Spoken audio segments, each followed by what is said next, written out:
അപ്പൊ ഞാനാ കേമൻ. 10ാം ക്ലാസ്സിൽ തോക്കൊന്ന് പേടിച്ചപ്പോ 2ാം ക്ലാസ് വെച്ച് പഠിപ്പ് നിർത്തി. പിന്നെ കൃഷ്ണന്റെ കാര്യമായിട്ട് കഴിയാ എന്റെ കൃഷ്ണ. ഇതേ അവസ്ഥ പണ്ടൊരിക്കൽ വന്നപ്പോഴാണ് വർഷങ്ങളോടെ നമ്മുടെ കുടുംബങ്ങൾക്ക് വേറെ പിരിയേണ്ടി വന്നത്. ഇനി അത് ആവർത്തിക്കാൻ പാടില്ല.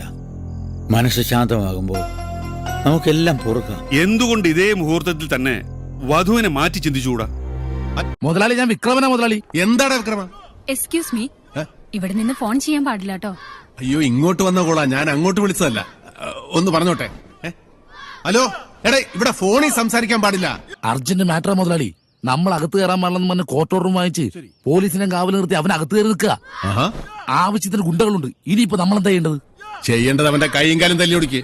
അകത്ത് കയറിയല്ലേ തല്ലി ഓടിക്കാൻ പറ്റുള്ളൂ. പുറത്തിറക്കിട്ട് അടിക്കടാ. എന്റെ മുതലാളി അടി കൊള്ളാൻ വേണ്ടി ആരെങ്കിലും പുറത്തിറങ്ങി വരുമോ? അത് കാണിക്കാൻ പറയടാ. ആ കോർട്ട് ഓർഡർ അത് തട്ടിപ്പറിച്ചിട്ടോട്. അപ്പൊ അവൻ പുറകെ വരും.